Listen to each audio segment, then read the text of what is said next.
ม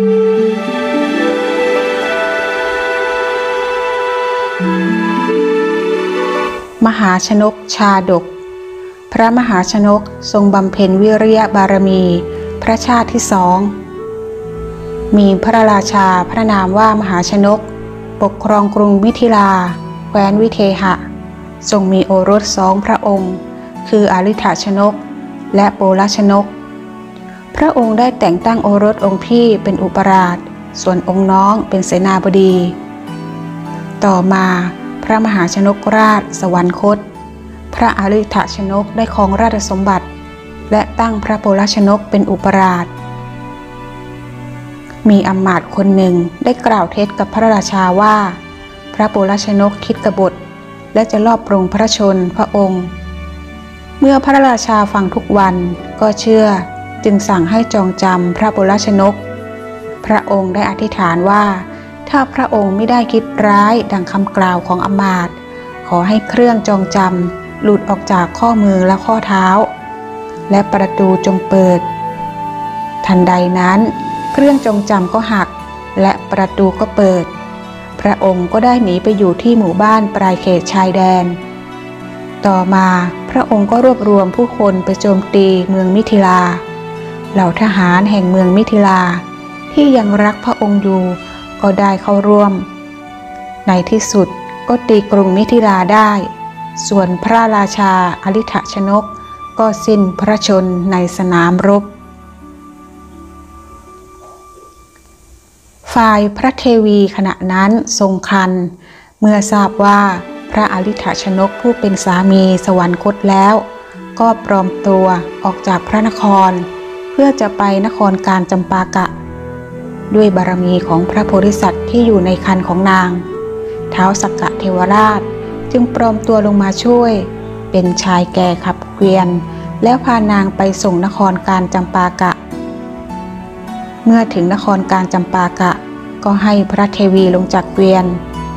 พระนางก็ไปนั่งอยู่ที่ศาลาส่วนท้าวสักกะเทวราชก็หายตัวไปยังที่ประทับของพระองค์ขณะนั้นมีพราหมณ์ชื่อทิสาปาโมกข์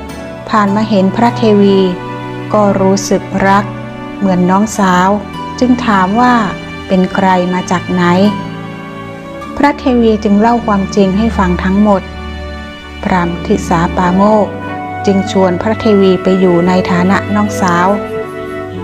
เมื่อพระนางประสูติพระโอรสก็ตั้งพระนามเหมือนพระอัยยิกาว่ามหาชนกกุมารพระกุมารเมื่อโตขึ้นก็ถูกล้อว่าเป็นลูกหญิงม่ายพระองค์จึงไปถามพระมารดาถึงความจริงว่าพระบิดาของตนเป็นใคร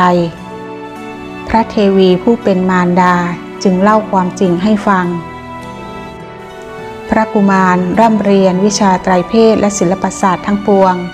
จนพระชนได้16 พรรษาจึงคิดไปค้าขายที่สุวรรณภูมิเพื่อรวบรวมทรัพย์สินและกำลังพลไปตีเอาเมืองคืนมาพระมารดาจึงให้ทรัพย์แก่พระกุมารเป็นทุนพระองค์ลงเรือร่วมไปกับพ่อค้าระหว่างเรือเล่นอยู่กลางมหาสมุทรได้7 วัน 7 คืนเรือก็ปะทะคลื่นใหญ่พระองค์คิดว่าเรือจะจมแน่แล้วก็เสวยอาหารจนอิ่มแล้วนำผ้ามาชุบน้ำมันจนชุ่มแล้วนุ่งผ้านั้นอย่างแน่นหนาเมื่อเรือจมลงเหล่าพ่อค้าต่างก็เป็นอาหารปลาเต่าและสัตว์น้ำอื่นๆแต่พระองค์มีกำลังจากอาหารที่เสวย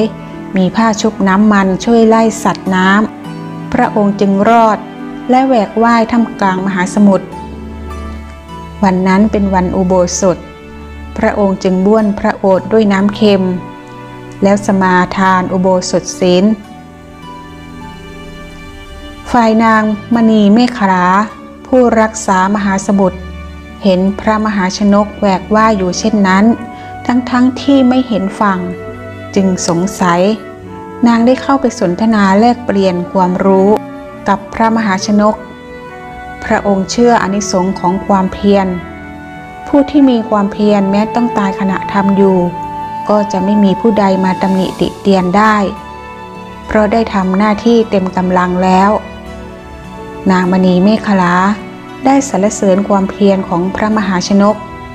จึงอุ้มพระมหาชนกไปวางไว้บนแผ่นศิลาในสวนอุทยานเมืองมิถิลาพระราชาปรชนกแห่งเมืองมิถิลาไม่มีพระโอรสมีแต่พระธิดาพระนามว่าสีวลีเป็นหญิงชราดก่อนพระโปรชนกราชสวรรคตได้สั่งเราอำมาตย์ว่า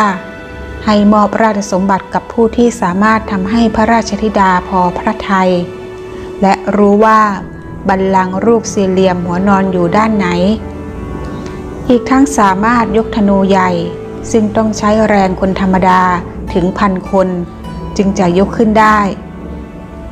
สามารถไขปริศนาขุมทรัพย์16 แห่งเมื่อพระเจ้าโปรชนกราชสวรรคตถวายพระเพลิงพระบรมศพเสร็จแล้วเวลาผ่านไปก็ยังไม่มีใครไขปริศนาได้จึงใช้วิธีเสี่ยงทายด้วยราชรถจึงพร้อมกันตกแต่งราชรถแล้วเทียมม้า4 ตัวราชรถได้แล่นไปสู่อุทยานและหยุดตรงหน้าแผ่นศิลาที่พระมหาชนกบรรทมอยู่ทุกคนจึงประโคมดนตรี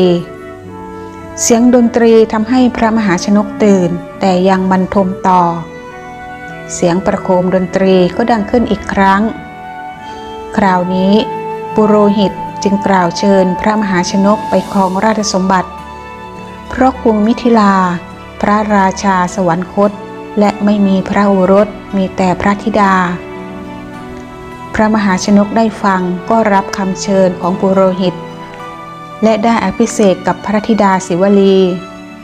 พร้อมทั้งไขปริศนาทั้งหมดได้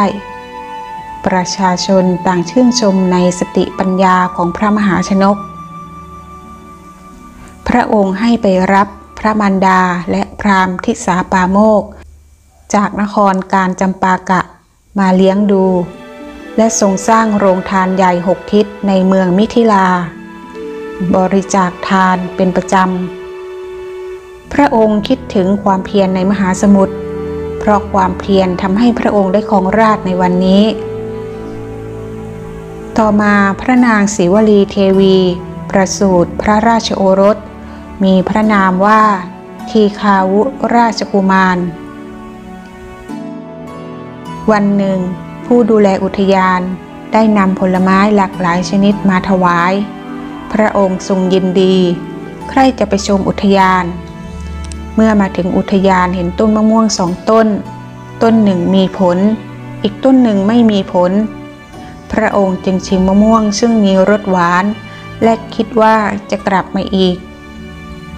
ผู้ที่ตามเสด็จใครอยากจะชิมบ้างจึงแย่งกันจนต้นหักโค่นลงเมื่อพระองค์เสด็จมาอีกครั้งเห็นต้นมะม่วงถูกทำลายพระองค์ทราบถึงสาเหตุจึงตรัสว่าต้นที่มีผลย่อมมีภัยเหมือนกับผู้มีราชสมบัติย่อมมีความวิตกกังวลส่วนต้นที่ไม่มีผลเปรียบเหมือนนักบวชย่อมไม่มีภัยดังนั้นพระองค์จึงคิดละราชสมบัติออกบวชพระองค์ได้เจริญธรรมอยู่ชั้นบนของปราสาทจนกระทั่งเวลาผ่านไป4 เดือนจึงได้ปรงผมแต่งกายเป็นนักบวชพร้อมครองอัฐบริขารครบถ้วนแล้วเสด็จออกจากปราสาทมุ่งสู่ป่าฝ่ายพระเทวีก็เสด็จตามพระองค์ทั้งอ้อนวอนและออกอุบายต่างๆเพื่อให้พระองค์กลับสู่พระนครแต่ก็มิอาจเปลี่ยนพระทัยของพระองค์ได้มีดาบทชื่อนาลทะด้วยทิพยจักษุเห็นพระมหาชนกได้ออกบวชแล้วแต่พระเทวียังเฝ้าติดตามพระองค์จึงได้ให้โอวาทพระมหาชนกเพื่อเป็นหลักในการบำเพ็ญสมณธรรมจากนั้นก็มีดาบทอีกรูปหนึ่งชื่อมิคาชินะก็ได้ให้โอวาทเช่นเดียวกับนาถดาบทวันหนึ่งพระองค์และพระเทวีได้เจอเด็กหญิงสวมกำไลข้อมือข้างหนึ่ง2 อัน อีกข้างหนึ่งมี1 อันเด็กหญิงกล่าวว่าข้างที่มี2 อันย่อมเกิดเสียงกระทบเปรียบเหมือนกับคน2 คนเมื่ออยู่ด้วยกันย่อมกระทบกระทั่งกันเป็นธรรมดาแต่เมื่ออยู่คนเดียวย่อมมีความสงบสุขต่อมาก็ได้เจอในช่างทำลูกศร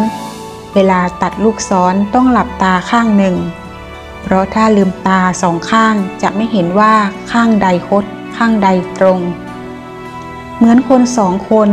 อยู่ด้วยกันย่อมขัดแย้งกันถ้าอยู่คนเดียวก็ไม่รู้จะขัดแย้งกับใครพระราชามหาชนกจึงได้กล่าวกับพระนางศรีวลีว่า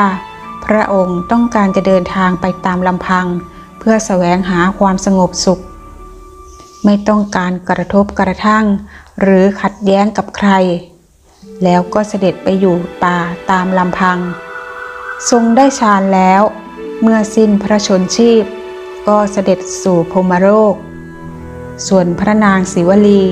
เสด็จกลับสู่พระนครอภิเษกพระทีฆาวุกุมารขึ้นเป็นพระราชาแล้วพระนางก็ได้บวชจนได้ฌานเมื่อสิ้นพระชนก็เข้าสู่พรหมโลกเช่นกัน